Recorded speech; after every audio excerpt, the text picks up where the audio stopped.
раҳми худо доди худоев танҳо варзишгар аст ки тоҷикистонро дар бозиҳои 15-уми параолимпӣ дар шаҳри рио де жанейрои бразилия муаррифӣ мекунад. ӯ дар давидан ба масофаҳои 200 ва 400 метр ширкат меварзад.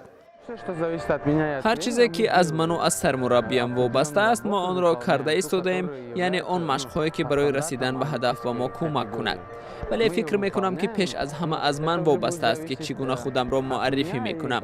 аммо ман зиёд мехоҳам ки медали тиллоро ба даст оварам, зеро на ҳар кас чунин имконият дорад ки дар бозиҳои олимпӣ иштирок кунад.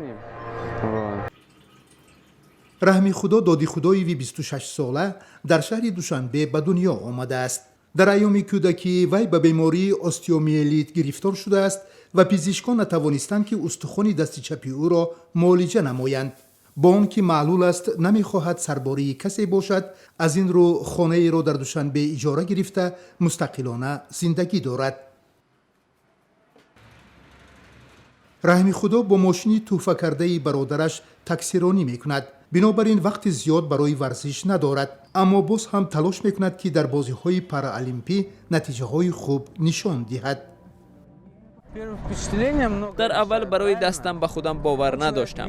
аввалин таассуротро ҳатман аз ин нигоҳ пай бурдан мумкин аст, ҳаминтавр не?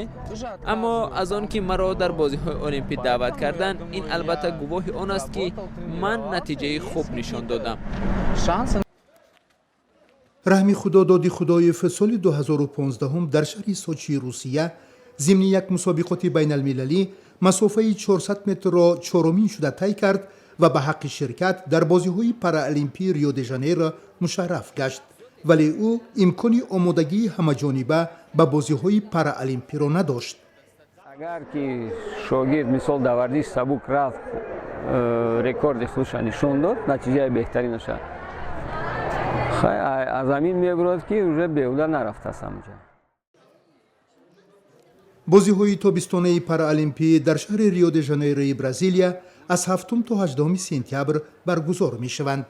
дар назар аст ки дар ин бозиҳо 4350 варзишгар аз 179 кишвари ҷаҳон барои 528 маҷмӯи медалҳо дар 22 намуди варзиш рақобат хоҳанд кард.